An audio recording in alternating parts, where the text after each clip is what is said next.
Hello, hello, everyone. Welcome to this episode of The Strong and Capable. I'm your host, Brigette Heller, and I have a very special guest on today. You want to say, hey, Ceri? Hello, how are you? So funny. I said your name and my computer. Yep. Does that happen a lot? Yes, every podcast, they go, hey, Siri, and then all of their devices go off. Yep. I put everything else on airplane mode, so that didn't happen, but that would drive me crazy, I think, a little bit. So welcome to the podcast. I don't know if it cut out on the sound, so will you go ahead and introduce yourself one more time and say, hey? Hey, how are you? So Ceri and I had met 2 years ago now? I think it actually has been, yeah, maybe. I don't know. Time flies. The COVID time, I'm like, I don't know. It was right after. So maybe, I think we're coming on 2 years. Yeah, that is crazy. It's been 2 years, but like you said, COVID time, everything is mashed together and I'm not actually sure when anything happened. Me too. I'm right there. But well, it was fine. And we met a couple of years ago and she is a coach, an amazing business coach. And as we were talking about transformation, which is the theme this year, I could think of no one better to come on here and talk with you because this is literally what she does. And you can correct me if I get these things wrong, Ceri, but like you help women realize their business dreams by working with them and coaching through them. But one of the huge things I remember when we first met is you talked about schedule and priorities and how to really you take back charge of your life and run it with intention, which then equals success. How did I like the way you said it? That sounds great.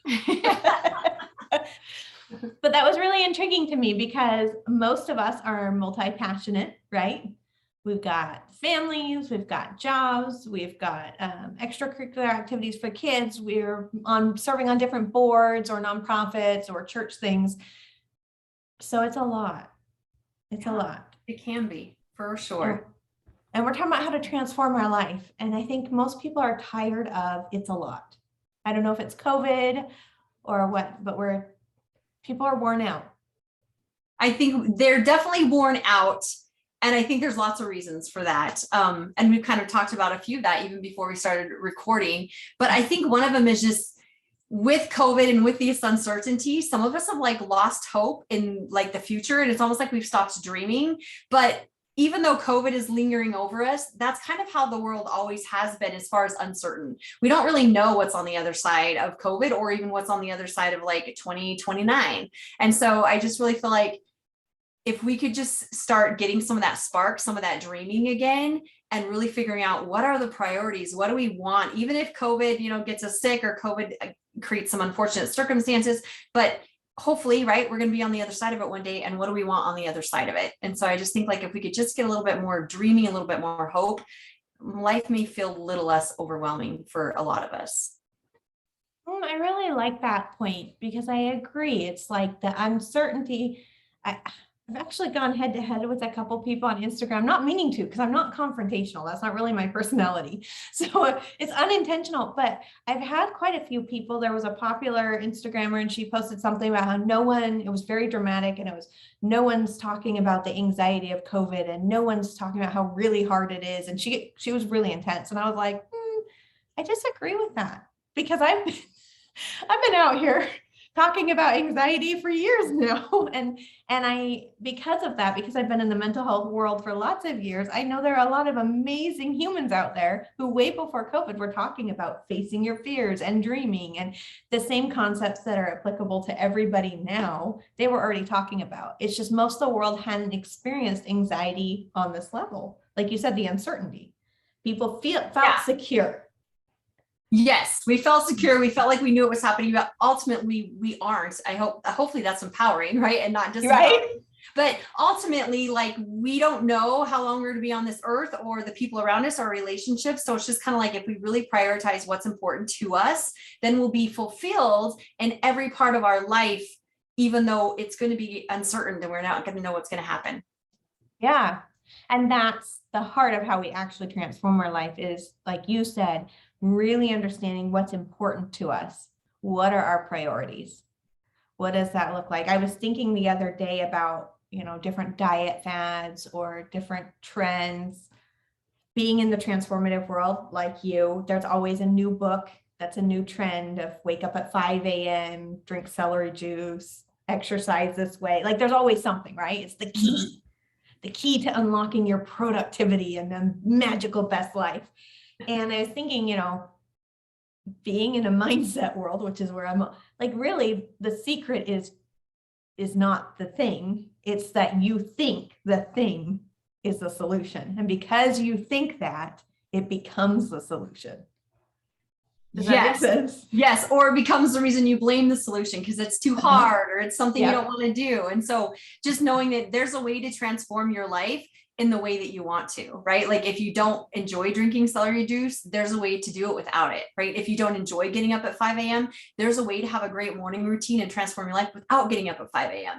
And so it's just like really doing those things that you hear they say because you want to do it, because it sounds empowering, because it sounds really fun and motivating. And of course, life dips and it's not always motivating, but for the most part, we want to create a life and a business or whatever we're focusing on goals in a way that really feels empowering and it feels exciting more days than it feels defeating. So how do we do that? So we've been talking about how, the world is sad and depressed and we don't want it to be. Talking about there is really no magical anything other than your mindset, like kicking in that mindset. So like how do we get there? Because I know there are so many people that are overwhelmed and depressed and frustrated. And I confess, man, I am seriously sassy today. I apologize to anyone. I confessed to Ceri before this. Like, I just kind of wanted to like tell people to stop, like stop being sad and depressed. And I am one who's all for feeling emotion. I mean, I posted a reel a couple of weeks ago of me bawling. So feel the emotions. I'm not saying don't feel your emotions. I'm saying don't live in that emotion. Don't stay stuck in that emotion. Right. Because I think the overwhelm that you're talking about, it comes from fear. It comes from uncertainty, right? And it also comes from not really knowing what you're doing, like why you're doing what you're doing, right? We're like, oh, I'm just getting my kids to this soccer game or I'm doing this. But why are we doing those things? What is the big picture for them? And lots of times we put our kids in activities because we're afraid that if they don't have these experiences, they'll turn out a certain way. And so when we are feeling overwhelmed, a good question to ask yourself is, what are you afraid of? Because lots of times then we are avoiding what we're afraid of and we're chasing a feeling that we think that we're missing. And that's where I feel like overwhelm comes. The root of overwhelm is a fear that we have to do all of these things and be a certain way and look a certain way and act a certain way, or people will then, and then, fill in the blank for what you think. And really that overwhelm is really created in our head. So when you say stop, it really is, you can stop, right? Because it's more in your head than it is really physically on paper because of all the things we're doing because we think we have to do them. Yes, I love that. And I think I remember a few years ago, I'm an analogy or an example. I always like them. But a few years ago, I was a pack rat, a hoarder. And when we moved from California to Arizona, I remember my mom came out and helped me because I had little kids. This was, almost 10 years ago. And she was like, why do you have all these clothes? Why do you have all these things? I mean, just piles and piles and piles of them. And it's because I was afraid. Like you said, I had fear and we weren't in the best financial position. I had to work hard for everything we had. And I was scared that if I got rid of the thing, I would never get it back again.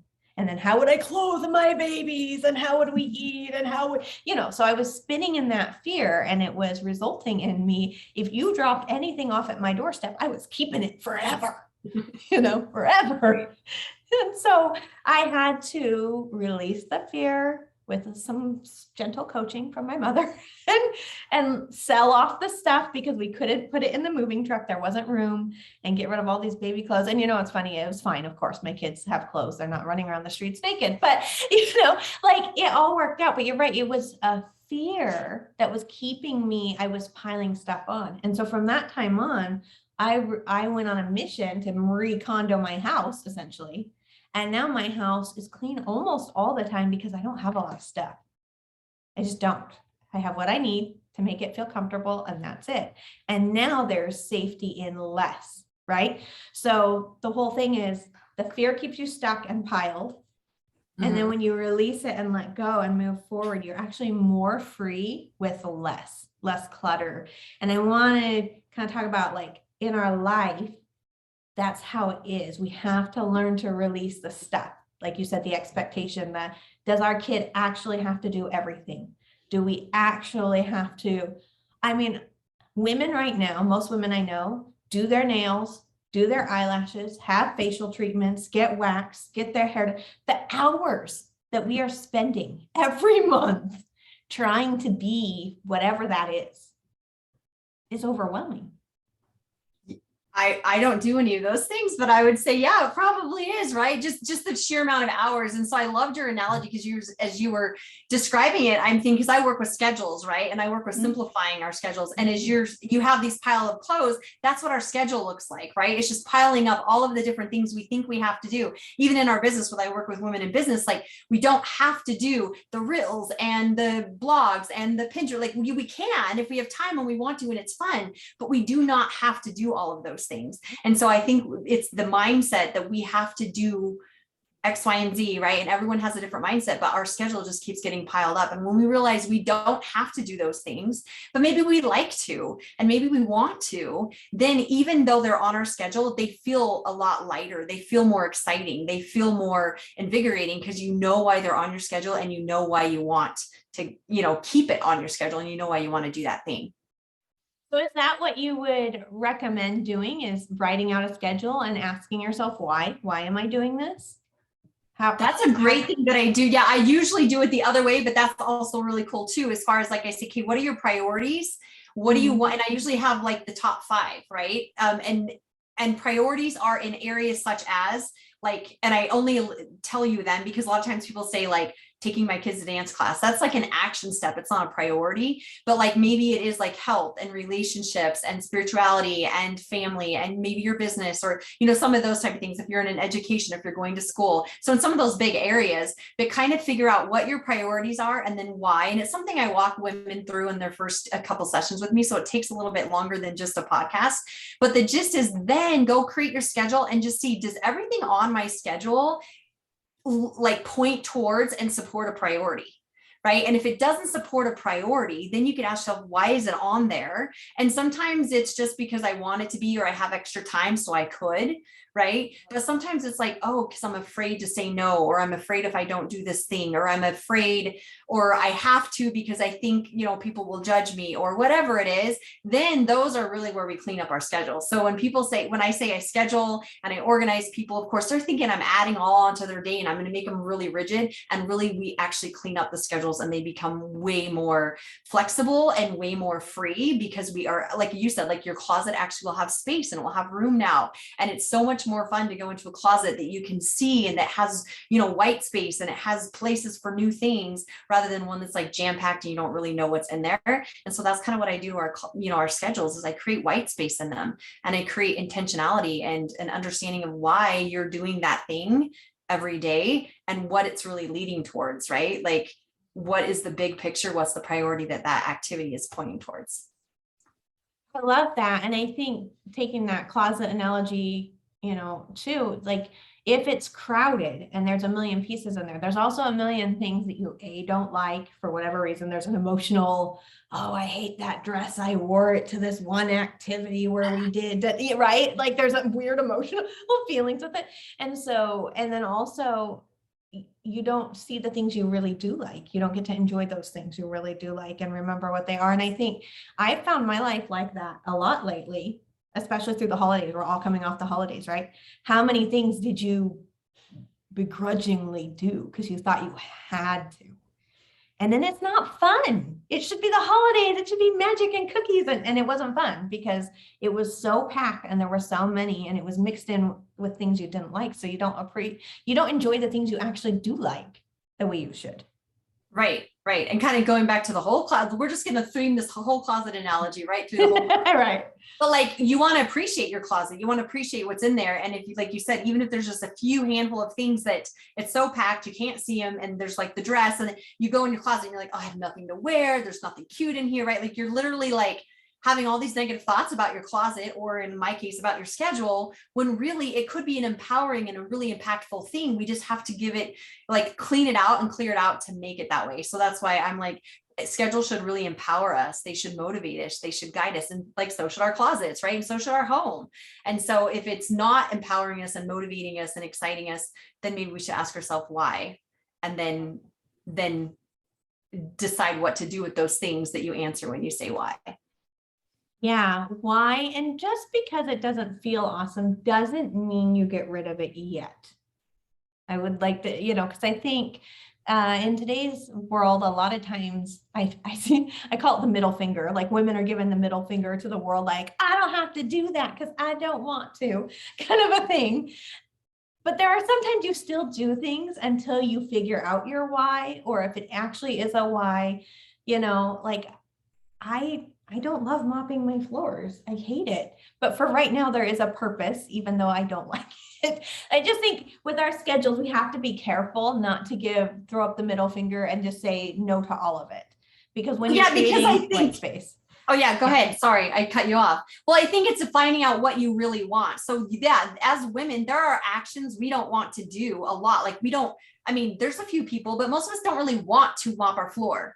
But what do we want, let's say, is the ability to walk across your floor and not have your feet stick to it, right? What we want is to be able to have a space where you can look at it and feel really excited to have your family, come and congregate for dinner. And so it's really it's not really the actions that we want, but it's the result of those actions, right? And so it could be that you hire out and someone comes and does it for you, or that you do it yourself, or you ask a kid. And it could also be that you don't do it, but what is going to bring you the most joy right now? And so sometimes it's taking that step back and going, I don't want to mop my floor, but I don't want to hire it out yet. And I don't want to do without, which is not do it. So I'm going to make it a point to do it. And then we could at least do it with what I call as being truthful to ourselves. Like say, I have to do this thing, right? We get all grumpy, but we really want it clean. And so then at least we can do it with a little less, griping and complaining, because what we do want is a clean floor. Yes, I like that. So asking why am I doing this, right, might be the first step. And if that doesn't just clarify it really quick, because sometimes it might just be an easy, well, I love my kids and I do this for them. Like it might really be like a quick why. But like you said, the second question or the follow-up or whatever, if you're seeking more information, what is the result? What is the result I'm seeking from this? Yeah. And I think there are a lot of things on our schedule that we say we don't want to do, right? Mm-hmm. But we do them. And so again, I like to say, let's be honest with ourselves. Like if a lot of women maybe complain about having to cook dinner or mopping floors, right? But cooking dinner. But if you really say why, you're like, because I want my family to have something to eat healthy, right? Because you don't have to cook dinner.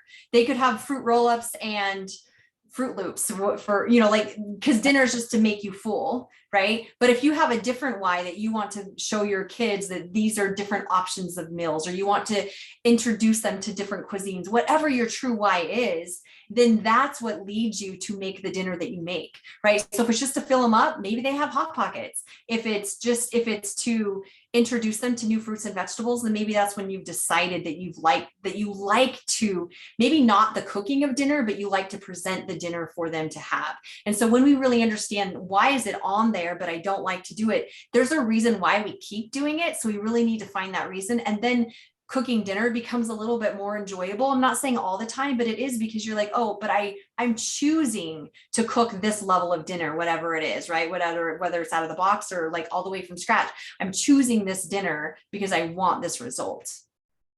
Yeah. And we are people of purpose and passion were the two things that came to my mind as you were talking. We want to be passionate about it and we want it to have purpose.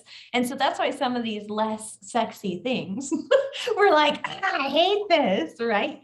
But if you can give it purpose, and then you do become passionate about it differently. And I agree with you when you ask yourself the why of why am I doing this, it also opens up other doors for how to get it done. Because maybe healthy eating is so important to you, but if it truly is the worst thing on earth to make dinner, if you know why, then maybe you're going to find a meal service, that will bring in the healthy meals or whatever you're going to do, because then you can find how to do it in a way that serves both the purpose and you.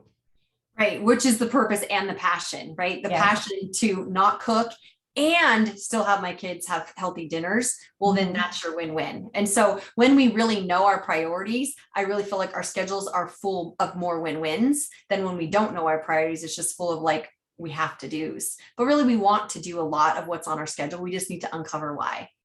Yeah. Yeah, I think my mentor Gina DeVici always says stand for the and. It's not usually a either or. There's usually an and in there.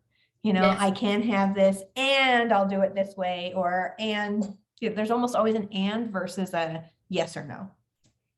Yeah, I agree. Interesting. Well, we've talked about closets, we've talked about cooking. Let's see, what other area can we clean up in our life? Yeah, wherever you want your transformation, right? Yeah, but that's really what it is where do you want your transformation? Because once you feed yourself with the right information, your mind can start seeking those evidences and building the case for why this is purpose and passion in your life, right? What is this moment, this thing, this activity how is it going to bring that? And then how does that transform your life, right? That is transformation. It's these tiny things we're talking about. It can be related to anything because it's one of those eternal truths. What this is. Yeah. This is. Huh. Interesting. Okay. So these are great tips you've given with the why and then what is the purpose. So once space is cleared up, how do we keep it cleared up? I think that if we are constantly focused on our priorities, then we keep it cleared up, right? Kind of like if you were editing your closet and you're like, it's fall, then your closet may stay full of fall things, right? And then when it becomes summer, the intention is maybe to put the fall things in the back and bring out like the summer stuff. And so I actually work with my clients on priorities, but I have them redo them every 6 months or after a big life event. Because what I've noticed, the priorities don't change a lot, but our action steps towards them do. Right. And so when we know why that thing's a priority, then we know what the action steps are to making it happen. So for example, I could have 2 different clients and they both say health is a priority, right? But one may be wanting to be more flexible and to be more agile, and the other one's health may be to lose weight. Well, then notice their action steps are going to be very different, right? One may be doing more yoga and more stretching and maybe some meditation. And the other one to lose weight may be doing more cardio or HIIT. And so even though like our health, let's say, may be a priority for a lot of us for a lot of years, it may look different of the action steps. And so if we don't really figure out what the result we want from that priority, then we're constantly doing the action steps we did as like 10 years ago. And then I tell my parents that have older kids, I'm like, we'd still be changing diapers, right? The priority for your kids is not to like get them a nice clean diaper, but maybe that's what it was, to feed them and diaper them when they were little, to take care of them. But as they turn 5 and 10 and 20, to take care of them, right? Whatever that means, it's going to look very different. And we sort of forget that in our own lives. So that's, I think, how we keep it fresh and we keep it there, is just really making sure, is this still a priority? And are the action steps I'm doing still making am I getting the result? And if we're not getting the result, then we say, is it still a right priority? And if it is, then we just say, okay, well, what are some of the steps I can get or do that can really make this result happen? So we change our action steps a lot. Our priorities don't usually change. I always say there's like a 6th one that kind of rotates in and out as life changes for us. But for the most part, we kind of gravitate towards the same priorities. I really love that. And it goes back to kind of what we're talking about at the beginning, that everyone's different and their priorities and their actions are going to look different because they are different. So, but I don't know if we realize, like you said, that our priorities for us individually are actually kind of the same. It's just changing how our approach. That's a really good point, because I'm always shocked, and I feel like I've taught enough classes now that this is pretty common. I'm always shocked when I write a letter from my 100-year-old self to my current self, or when I go back and do inner child work, which a lot of, workshops do, how I'm kind of the same person. I'm always shocked by it. What? Because I think I've like evolved and grown and changed. But then it's shocking how I still have the same, as you said, priorities. The things that matter to me, the things I'm passionate about are kind of actually still the same. I adore people and I want them to feel like they're amazing. And like, I just approached it in a completely different way. And I think because we believe that we're ever changing, it almost adds to that need to like run on the hamster wheel and get ahead of it somehow, or get ahead of other people. There's this weird emotion that comes with it because we're not secure in the idea that we are who we are. We're just evolving within that. Well, yeah. And when you said it, the weird emotion that came up for me was like the overwhelm, right? Yes. Because we're judging how we used to be versus how we think we should be. And we're not just really in the moment and being like, okay, this is the mom I am this year, right? This mom this year cooks dinner this way, or this business owner this year is trying this, and giving ourselves permission to pivot and change and switch stuff up, but intentionally, not because a lack or because it was motivation or because it seemed boring, but we're like, no, I'm changing this up because, and if we can say why, right, with a very facts-based, I always say there's drama and there's facts. And if we can, if it's drama, we know that we're just like repelling or chasing the activity. But if it's like factual based, like I'm stopping this because I want to replace this with it, then it's a very clean, even trade. And then we don't have to beat ourselves up going, oh, I start all these things, but I never finish them. Lots of us do start things and never finish them, but we do it with an intention where we know why. Then we don't constantly beat ourselves up and think, oh, we need to keep doing that thing because we started it. It's okay to stop it if we know why and replace it with something else. Yes, I think especially as working and, like I said, multifaceted, passionate people, I think we beat ourselves up so often, like you said, for starting and stopping things. But usually we start things with a clear intention, and usually we stop them because we learned whatever we needed to learn. Right. Whatever that was, the lesson is done. But we feel, instead of feeling like, hey, I learned what I needed to learn, good job, success, we take it the opposite as the, man, I failed. Yeah. So interesting. Yeah. And look at me, I start all these things and I never finish them. I work predominantly with women and men that have ADHD. And that is one of the main things is they say, I always start things, I never finish them. Like a lot of the world does that. But when we know our intentions, we know our priorities, again, I sound like a broken record, then we'll know why we're starting and stopping stuff. Right. And then we know, hey, I was reading this book because I wanted it to be entertaining and light, and it's not really doing that for me. Well, guess what? You totally have permission to stop reading the book and start another one, or, whatever that looks like in your life. And lots of times we just beat ourselves up and think, oh, there we go, another book I didn't finish. But give ourselves that grace of it wasn't providing the result that we wanted from it, then it's totally okay to stop.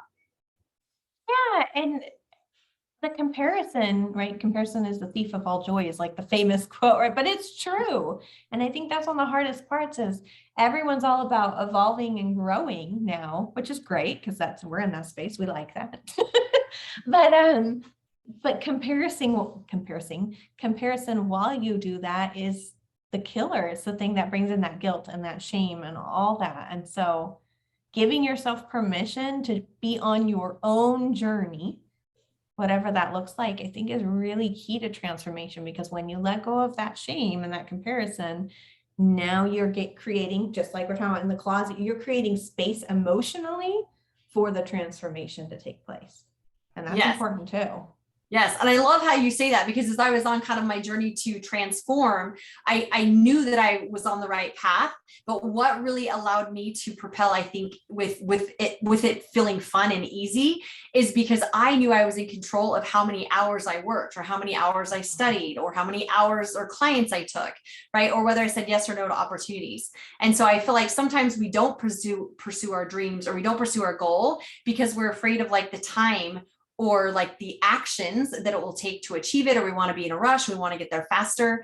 So just knowing we get to decide the action steps, we get to decide the time, we get to know what our path looks like, and we get to create it rather than trying to compare it to somebody else's. And so what I teach my clients now, and the secret that I think for my journey, is that we get to choose how fast or how slow that we go on our journey to this transformation.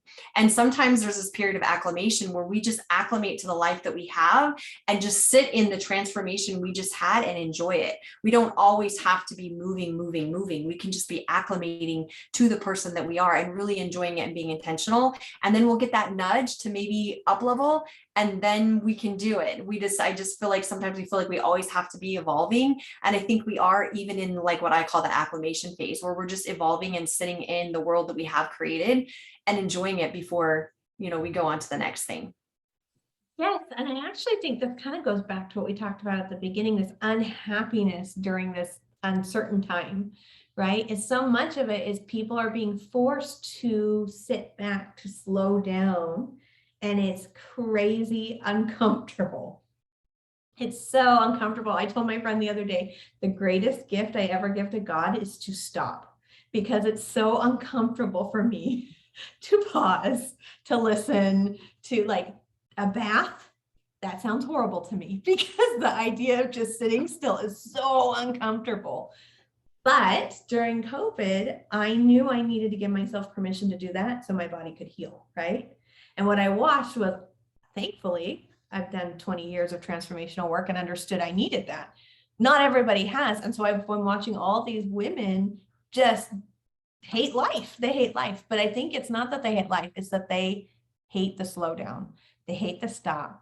And it makes them face all the things, or at least the things are like buzzing right around the head and the heart, and it's uncomfortable.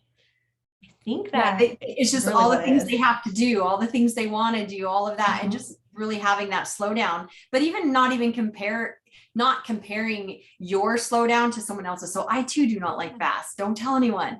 But I used to think, what was wrong with me? I'm a woman that doesn't want to sit in a bathroom. Like it's just not my form of enjoyment. And so maybe for me, like that slowing down or that bath or whatever it is, that the trigger, like self-care word, it's really just to rejuvenate and to allow us to just have that ability to just renew and just feel like a little recharged. And so it may be a bath for somebody. It really may be going for a run for someone else, was the exact opposite action. So it's just like knowing for you, if you need to reset and recharge and just recalibrate, what is that activity for you? And then don't compare like the self-care, whatever you want to call it, to somebody else's, right? Like I get like during COVID, we may not be wanting to run. And that's when your body knew like, oh, even though maybe running and coming up with a new idea and a new plan and creating new content, that was fun. But it's also sometimes fun or necessary, right, to slow down and do that. But I think when we try to force ourselves into those self-care type of slowdowns that aren't really the ones that are ours, the ones that really reset us, that's kind of when we get into that rut of like, I don't know how to slow down, because we're just not doing it the way that really like impacts us to recharge us. Yes, I agree with all of that. There's self-care is as personal as every other kind of care, physical care, mental health care, like all of it, self-compassion and all those things. I do think that especially in today's busy world for men and women, uncomfortable is something we avoid at all costs. And I was sitting in a conference a few months ago, and there were 50 women, 50 high-powered women in the room. I mean, incredible. And the speaker was kind of pushing us through some emotional stuff. And then the whole room kind of got like, when you can tell when a room's uncomfortable, people are like moving their shoulders, like kind of sitting up and like tapping the table, like it got uncomfortable. And she said, stop. She said, all of you women, because it's all women, you're trying to move past this and pretend like this uncomfortable moment is not here. It's non-existent. But feeling the uncomfortable moment is what helps prepare you for the change. Because we gotta allow this feeling to be here and not just kick it out of the room. You're not ready until you face this. So I will say, if you're uncomfortable, that's okay too. It might not be the thing that recharges you, but get comfortable with being uncomfortable, because you can't transform unless you're a little uncomfortable, right? Yeah, and that's where say I'm going to lose weight till the pants are a little tight. Right. And then you get uncomfortable, and then you're like, okay, I'm done being this way. Let's get on that other. I love that. And just ask yourself, why am I uncomfortable? Or why I resist bored. Mine's like, I don't want to be bored. So I'm going, trying to get stuff done. But and just ask like, what's wrong with being uncomfortable, or what's wrong with being bored? Like nothing, right? It's just a feeling. And if we can feel those feelings, then we can get past fear and some of those other things that are really would propel us forward on this transformation journey. So allow yourself to be uncomfortable and ask the question why. I feel like that is the overarching theme of this entire podcast. It's like, why? Ask why. Yeah. Why? That is the big question of the day, is ask why. I love it. All right, Ceri. So our time is running out, which is crazy. I feel like it flew by in 2 seconds here. So as we're wrapping up, like I said, we're talking about transformation. We talked, actually, the whole thing was why, how, and what of transformation this month. And we talked about the why today. So good job. We can pat ourselves on the back. Hopefully, those listening also can feel the why, because, so let's just talk about the why really quick as far as long-term as we wrap up. Why, we asked ourselves why to set our priorities, but then what does that look like long-term? How does that benefit us to, because it is uncomfortable to change our life. You know, when you clear out your calendar, you might have to start saying no to some things, and that can be uncomfortable, or changing how you do things. And people in your family might not always love that, right? Like if you stop cooking and bring in a meal service, maybe they wouldn't love that, or maybe they'd be thrilled about it. Just depends. But that can be uncomfortable. So why is this worth it? I think because then you know why you're doing it. And then you have this little bit of a seed of confidence. Like, so in your family, say if it was to bring in the meal delivery service, then at first you're like, oh no, they're going to think I'm a bad mom, that I'm not cooking dinner for them or whatever, like all of that. But if you know the why, right, it's so that we can still have dinner together as a family, and I can have an extra hour every day to work on this thing, then we don't have to, I guess women, right? Sometimes we will, but we shouldn't have to feel bad because we know it's still hitting both of our priorities, right? It's still allowing us to have a dinner together as a family, if that's a priority or an action step within your priority. And it's allowing you to do that thing you want on your transformation journey. And so the no's and the yeses, or the changing and doing things different, they become a little less uncomfortable because we know really why we want to do that. Right? Like if you really have like a person ask you for a favor and you're literally going to be out of town, you might feel bad that you're not there for them, but you don't really feel bad saying no. You're like, oh, I'm so sad I'm not here for you, but I'm going to be out of town. Right? And because you know why you can't help them, then you don't think about it again, right? You're not giving yourself all that shame and all that guilt.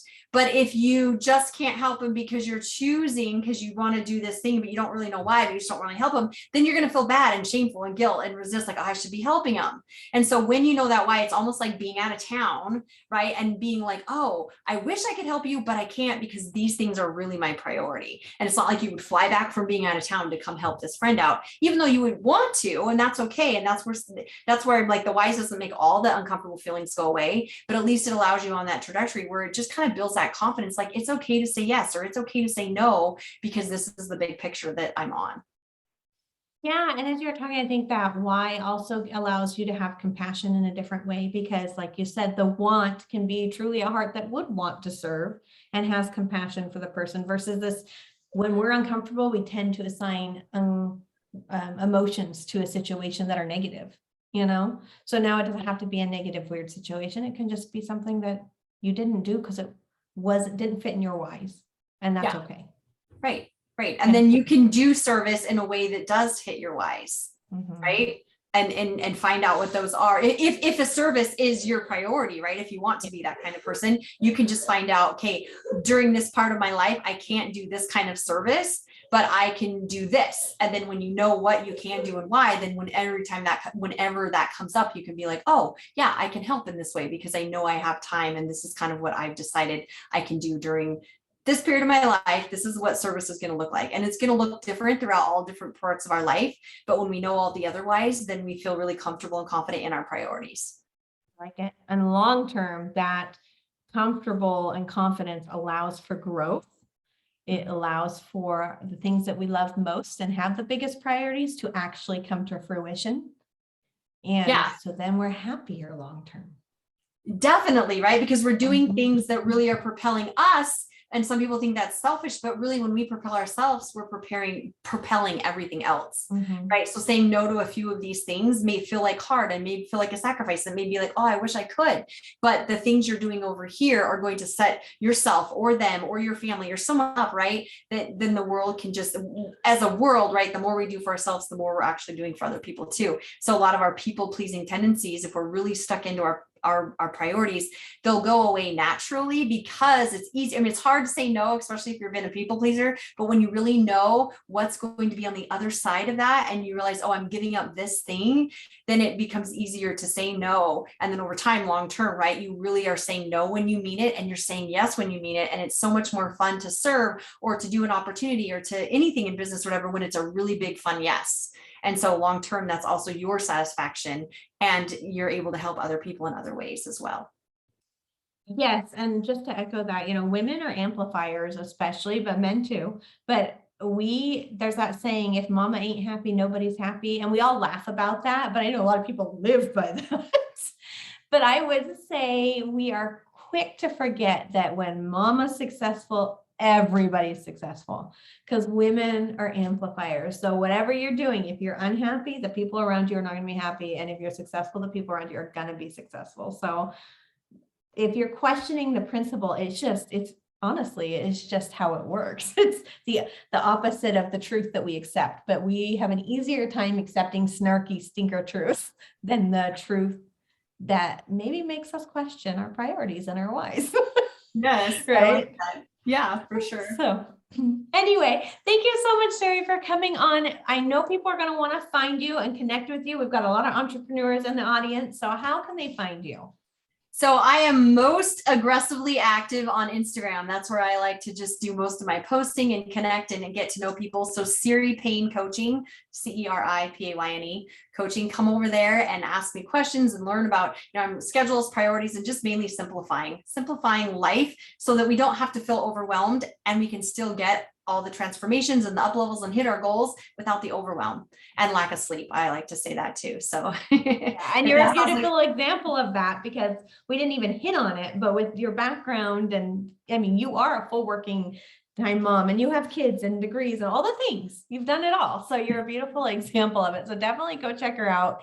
I know you will love her. I love your practical advice. It's something that when I see your stuff, I always pause on, oh, what she got to tell me today. Oh, So thank you for that. And thank you for coming on and talking about transformation with us.